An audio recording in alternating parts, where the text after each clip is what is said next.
Do you know his house is for sale in New York? That's amazing. Yeah. And should make that a podcast studio. No, my wife found it on Trulia or whatever it is. Yeah. One of the maps. And she's like, look at this beautiful, because we were in New York. Townhouse? Yeah, like it's not a townhouse. It's a house. It's like, it's a big ass house. It's like multiple stories. The one right across the street from Central Park? Uh-huh. Yeah. That one. It's for sale right now. How much? I think it was like 60 or 70 million, something like that, which is what it's worth. But who wants to live in the Epstein house? First of all, if I bought that house, I'd want the Clinton painting. Can you get me that painting? Yeah. Clinton in the it's blue dress. It's got to come with all that shit inside. I have to have that painting. I want George Bush with the Jenga towers and the paper airplanes. I want all of it. And then the lady just died too. The lady got hit by a car. One of the witnesses. Yeah. One of the Jeffrey Epstein witnesses. And then apparently she had like a husband who was abusing her.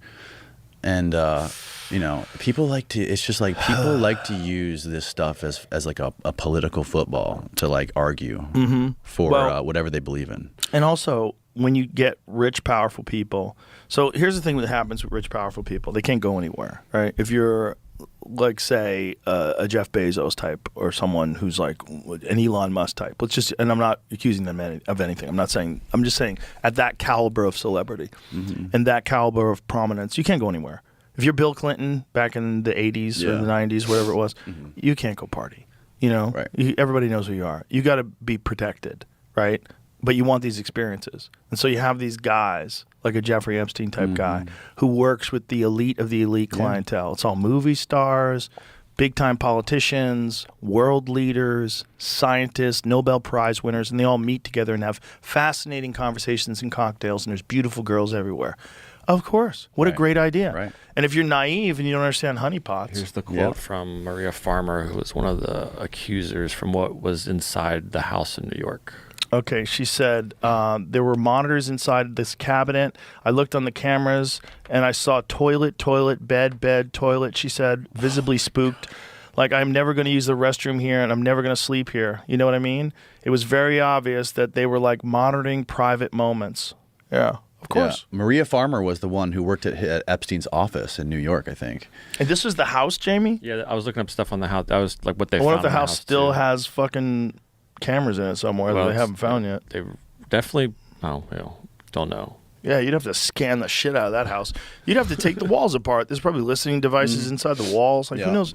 If this was like really an intelligence operation, so yeah, they probably had that house fully wired. Both sides will use their little batch of evidence to support their idea and ignore the opposite, right? So, like the girl we were just talking about, Virginia, she was literally on video saying that all this shit about Bill Clinton on the jet, going to the island, hanging out with Trump and all this stuff. And the right-wing people, like people I know, my parents and like older folks I know in Florida, will say, you know, she came out, thank you for exposing Bill Clinton for being a pedo and doing all this stuff. And Virginia Giuffre, after this happened, she's like, you guys didn't listen to the whole fucking tape. She's like, I was telling you that Trump was at the penthouse 3 days a week and visiting him, but you guys don't want to hear that. And it's like, you know, it's just this weird thing. Like, if you do the math, it's got to be so many high-level, powerful people that are somehow compromised. And do I think like Clinton and these guys are pedos? No, I don't think that at all. But if you were Jeffrey Epstein, I think it's super plausible to assume that he would try to trick them with like a girl who looks old, right?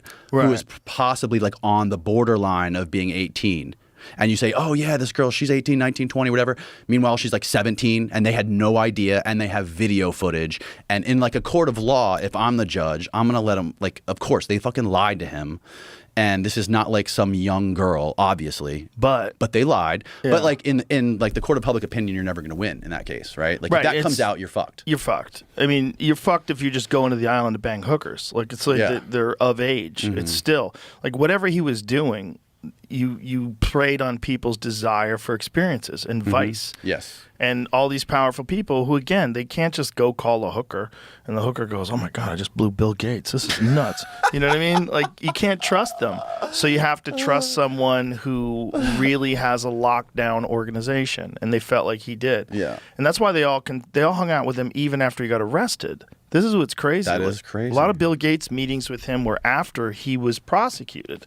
And he got this little slap on the wrist and he got essentially home detainment, and I think he had to do like weekends at the jail. Like it was like great for underage sex for what's supposed to be a felony.